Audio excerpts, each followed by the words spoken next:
नमस्कार दोस्तों, अंकीव्रा इंस्टीट्यूट में आपका स्वागत है। हिंदी की आज की कक्षा में आज हम बात करने जा रहे हैं हिंदी साहित्य के इतिहास के बारे में। तो पहले हम पढ़ेंगे हिंदी काव्य का इतिहास, उसके बाद हम पढ़ेंगे हिंदी गद्य का इतिहास। क्रम से हम दोनों के बारे में जानेंगे। ठीक है, वर्तमान में हम बहुत सारी रचनाएं पढ़ते हैं, बहुत सारा हिंदी साहित्य हमने पढ़ा है, आपने भी। तो क्या ये अभी से लिखना शुरू हुआ? अभी से नहीं। तो इसकी शुरुआत कहाँ से हुई, ये सब हम प्रमुखता जानेंगे। तो आइए शुरू करते हैं आज की क्लास। हिंदी काव्य साहित्य के इतिहास को मुख्यतः निम्न वर्गों में बांटा गया है। निम्न 4 भागों में बांटा गया है।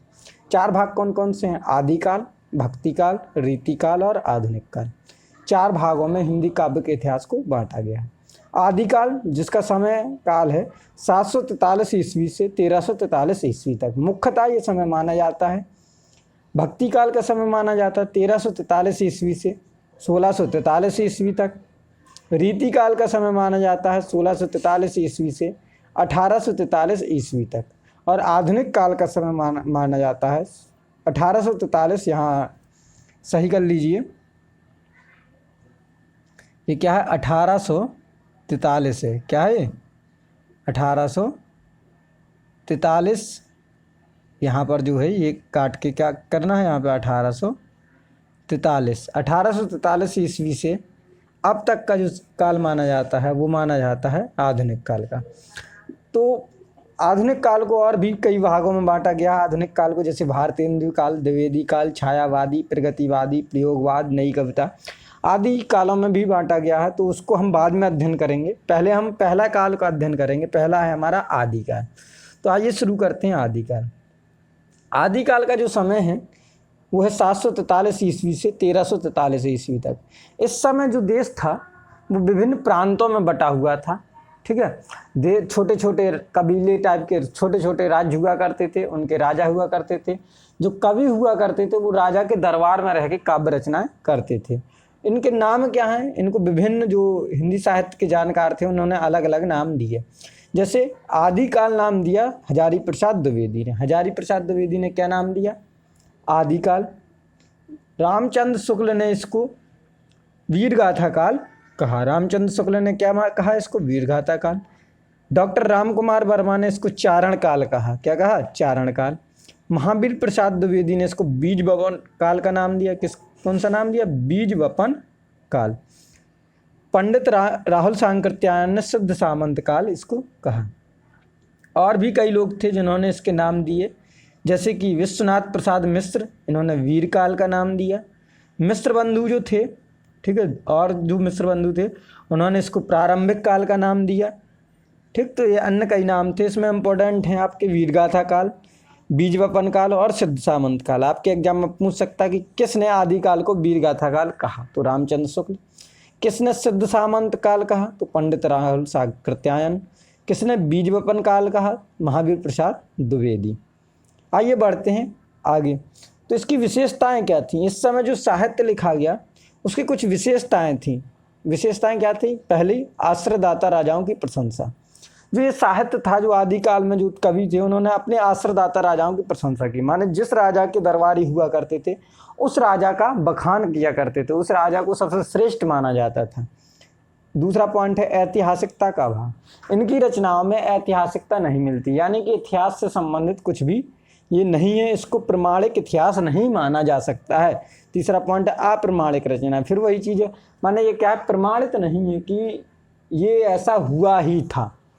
इसको मान सकते हैं कि ऐसा हुआ था, बट 100% श्योर नहीं कहा जा सकता। चौथा, युद्धों का सजीव वर्णन।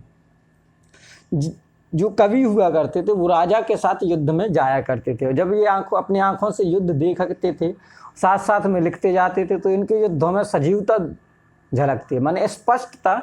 आप इनकी कविताएं पढ़ के इनके को आप क्या कर सकते हैं? बिल्कुल जीवंत हो जाते हैं। जो युद्ध थे वो बिल्कुल जीवंत वर्णन उनका किया गया। संकुचित राष्ट्रीयता। इनके काव्य में राष्ट्रीयता तो मिलती है, परंतु इनकी राष्ट्रीयता सिर्फ एकमात्र छोटे राज्य तक सीमित रहती है। पूरे देश के लिए इनकी राष्ट्रीयता नहीं परिलक्षित होती। वीर तथा श्रृंगार रस की प्रधानता। इन काव्यों में वीर रस की प्रधानता और श्रृंगार रस की प्रधानता हुआ करती थी। जब जो युद्ध समय होता था तो उस समय वीर रस की प्रधानता हुआ करती थी युद्ध वाले ग्रंथों में, और जब शांति काल हुआ करता तो उस समय राजा को खुश करने के लिए श्रृंगार रस के ग्रंथ लिखे जाते थे। जनजीवन के चित्रण का अभाव, यहाँ पे जो सामान्य जनजीवन था उनके ऊपर जो रचनाएं थी, बहुत कम ही रचनाएं उनके ऊपर लिखी जाती थी। माने सामाजिक जीवन कैसा है, किस प्रकार जो प्रजा है वो रह रही है, उसके ऊपर ज़्यादा ध्यान नहीं दिया जाता था। अगला है डिंगल भाषा का प्रयोग। जो डिंगल भाषा है, यहाँ उस समय क्षेत्रीय भाषाएं हुआ करती थी, अपभ्रंश जिसको कहते हैं, अपभ्रंश या क्षेत्रीय भाषाओं का प्रयोग हुआ था। ठीक है। नववां है रासो ग्रंथों की प्रधानता। इस समय क्या हुआ, रासो ग्रंथों की प्रधानता रही, यानी कि जिस प्रकार से पृथ्वीराज रासो, परमार रासो, खुमान रासो, हमीर रासो, इस प्रकार के ग्रंथों की प्रधानता रही। इनमें क्या है, एक विशेष राजा के बारे में लिखा जाता था। आगे बढ़ते हैं, प्रकृति चित्रण। इन्होंने, इनके ग्रंथों में क्या हुआ, प्रकृति का चित्रण बहुत ज़्यादा मिलता है। नदी, झरने, इन सब के बारे में बहुत अच्छा चित्रण मिलता है। आगे बढ़ें तो जो आदिकाल है, आदिकाल में 4 प्रकार के साहित्य मुख्यतः लिखे गए। 4 प्रकार के साहित्य कौन से थे, तो पहला है सिद्ध साहित्य या नाथ साहित्य। यह साहित्य जो सिद्ध साहित्य या नाथ साहित्य था, यह उस समय लिखा गया जब हिंदी अपभ्रंश से आधुनिक हिंदी भाषा विकसित हो रही थी। बौद्ध धर्म के जो अनुयायी थे, जो वज्रयान शाखा के अनुयायी थे, वो सिद्ध कहलाते थे। ठीक है। सरहपा जो प्रथम कवि माने जाते हैं, ठीक है, वो इसी शाखा के कवि थे। उसके बाद सबरपा, लुईपा, डोपा, कन्हपा, कुक्कुरपा आदि इस साहित्य के ही प्रमुख थे। और दूसरा इसी के साथ था नाथ साहित्य। नाथ साहित्य जो कि ये गोरखनाथ पीठ है, ठीक है, नाथ संप्रदाय, उसी से महत्वपूर्ण थे। इनमें जो प्रमुख कवि थे वो थे चौरंगीनाथ, गोपीचंद, भरथरी। ये नाथ साहित्य के प्रमुख कवि हुआ करते थे। ठीक है। तो इनको नोट कर लीजिएगा। जो सिद्ध साहित्य मतलब जो बौद्ध धर्म की शाखा वज्रयान थी, उसमें कौन से आए, सरहपा, लुईपा, डोमिब्बा, कन्हपा, कुक्कुरिपा, ये प्रमुख थे। नाथ सिद्ध साहित्य के, नाथ साहित्य के कौन थे, चौरंगीनाथ, गोपीचंद, भरथरी, ये नाथ साहित्य के प्रमुख कवि थे। अगला था जैन साहित्य। ठीक है। जैन साहित्य में ये भी क्या अपभ्रंश ही था। इन्होंने जो जैन कवियों ने लिखा, जैसे स्वयंभू का पौमू चरऊ। ठीक है। ये राम कथा है, याद रख लीजिए। स्वयंभू एक कवि थे जिन्होंने राम कथा लिखी, पौमू चरऊ। ठीक है।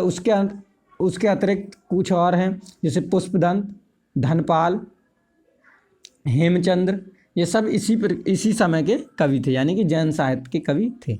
अगला है चारण साहित्य या रासो साहित्य। चारण साहित्य या रासो साहित्य, इनमें जो इन साहित्यों में डिंगल और पिंगल भाषा प्रयोग हुई है। ठीक है। ये ज़्यादातर ऐसे कवि थे इस साहित्य में जो कि राजाओं के दरबार में रहते थे और उन्हीं की प्रशंसा करते थे, जैसे चंद्रबरदाई, दलपति विजय, नरपति नाल, जगनिक। ठीक है, प्रमुख हैं ये। अगला है प्रकीर्णक साहित्य। प्रकीर्णक साहित्य, इसके प्रमुख कवि थे अमीर खुसरो। अमीर खुसरो का आपने नाम सुना होगा, विद्यापति अमीर खुसरो।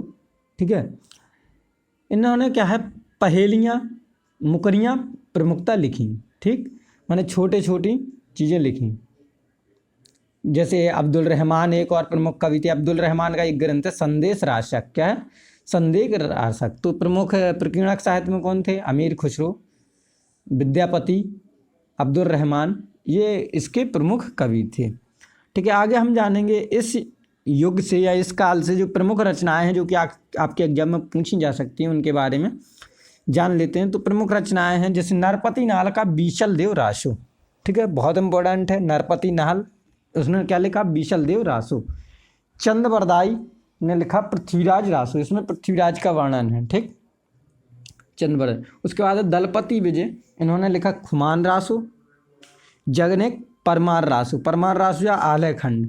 ठीक है, जो आला आज भी गाए जाते हैं बुंदेलखंड में, ये वही परमार रासो से है। ठीक है, इसमें आल्हा उदल की कहानी है, महोबा के जो राजा परमार के 2 सैनिक थे। ठीक, आगे है 5वां सारंगधर। सारंगधर एक कवि थे जिन्होंने क्या लिखा, हमीर रासो लिखा। मधुकर एक कवि थे, इन्होंने लिखा जसमयंक चंद्रिका। इनकी रचना कौन सी है, जसमयंक चंद्रिका। अमीर खुसरो ने पहेलियाँ ढेर सारी लिखी, मुकरियाँ लिखी, लेकिन दो उनके प्रमुख थे, एक तो किस्सा चाह दरवेश और दूसरा है खालिक बारी। दो रचनाएं इनकी बहुत प्रमुख हैं, आपके एग्जाम में पूछी जा सकती हैं, किस्सा चाह दरवेश, खालिक बारी। अगले हैं विद्यापति। विद्यापति की काफ़ी रचनाएं प्रमुख हैं, उनमें से प्रमुख कौन सी जो आपके इम्पोर्टेंट है एग्जाम पॉइंट ऑफ व्यू से, वो है कीर्तिलता, कीर्तिपताका और विद्यापति। ये विद्यायति लिखा जाए या विद्यापति कर लीजिए, विद्यापति पदावली। ठीक है, तो ये रचनाएं थी। आगे बात करते हैं हिंदी साहित्य के प्रथम कवि के बारे में। हिंदी साहित्य का प्रथम कवि अनेक को मानते हैं। जो प्रमुख हिंदी साहित्य के जानकार हैं उन्होंने अलग अलग कवियों को माना है। जैसे डॉक्टर राम कुमार वर्मा ने स्वयंभू को प्रमुख या प्रथम कवि माना है। मैंने आपको बताया कि स्वयंभू की एक रचना थी, कौन सी रचना थी? स्वयंभू की रचना थी पऊम चरऊ, जो कि क्या है, राम कथा है, भगवान राम के बारे में लिखा है। ठीक है, जो पंडित राहुल सांकृत्यायन थे, इन्होंने शरहपा को प्रथम कवि माना। क्या माना? शरहपा को प्रथम कवि माना। ठीक है, आचार्य रामचंद्र शुक्ल ने राजा मुंज व भोज को प्रथम कवि माना। और भी कई विद्वान थे, जैसे शिव सिंह सेंगर, इन्होंने पुष्पदंत को प्रथम कवि माना। चंद्रधन शर्मा गुलेरी, इन्होंने राजा मुंज को प्रथम कवि माना। गणपति चंद्रगुप्त, इन्होंने शालिभद्र सूरी को प्रथम कवि माना। हजारी प्रसाद द्विवेदी के अनुसार अब्दुल रहमान प्रथम कवि थे। बच्चन सिंह के अनुसार विद्यापति प्रथम कवि थे। ठीक है, लेकिन हमें याद रखना है 3 ये प्रमुख हैं जो आपके एग्जाम में पॉइंट ऑफ व्यू से पूछे जा सकते हैं। राम कुमार वर्मा ने स्वयंभू को प्रथम कवि माना, इनकी रचना क्या थी? पऊम चरऊ। ठीक है, पऊम चरऊ, जो कि क्या है, राम के बारे में इन्होंने उसमें बताया है। पंडित राहुल सांकृत्यायन, इन्होंने सरहपा को प्रथम कवि माना। आचार्य रामचंद्र शुक्ल, इन्होंने राजा मुंज व भोज को प्रथम कवि माना। ठीक है, तो ये आदिकाल के बारे में प्रमुख चीज़ें थी। हमने जाना कि आदिकाल का समय क्या था, उसके विशेष नाम क्या हैं, उसकी विशेषताएं क्या हैं। विशेषताओं के साथ साथ हमने प्रमुख साहित्यों के बारे में जाना आदिकाल के, और हमने प्रमुख लेखक और रचनाओं के बारे में चर्चा की, और हिंदी के प्रथम कवि के बारे में चर्चा की। तो आज की क्लास के लिए इतना काफ़ी है। हिंदी की अगली कक्षा में हम बात करेंगे भक्ति काल के बारे में। भक्ति काल की प्रमुख विशेषताएं, प्रमुख कवि, प्रमुख रचनाएं, प्रमुख शाखाएं, सबके बारे में हम चर्चा करेंगे। उम्मीद है कि आज का वीडियो आपको पसंद आया होगा। यदि ये वीडियो पसंद आया हो तो इसको लाइक करिए, कमेंट करिए और अपने दोस्तों तक अवश्य शेयर करिए। यदि अभी तक आपने चैनल को सब्सक्राइब नहीं किया है तो चैनल को भी अवश्य सब्सक्राइब करिए। जुड़े रहिए कंक्यूर इंस्टीट्यूट के साथ। ठीक है, मिलते हैं कल। Stay home, stay safe.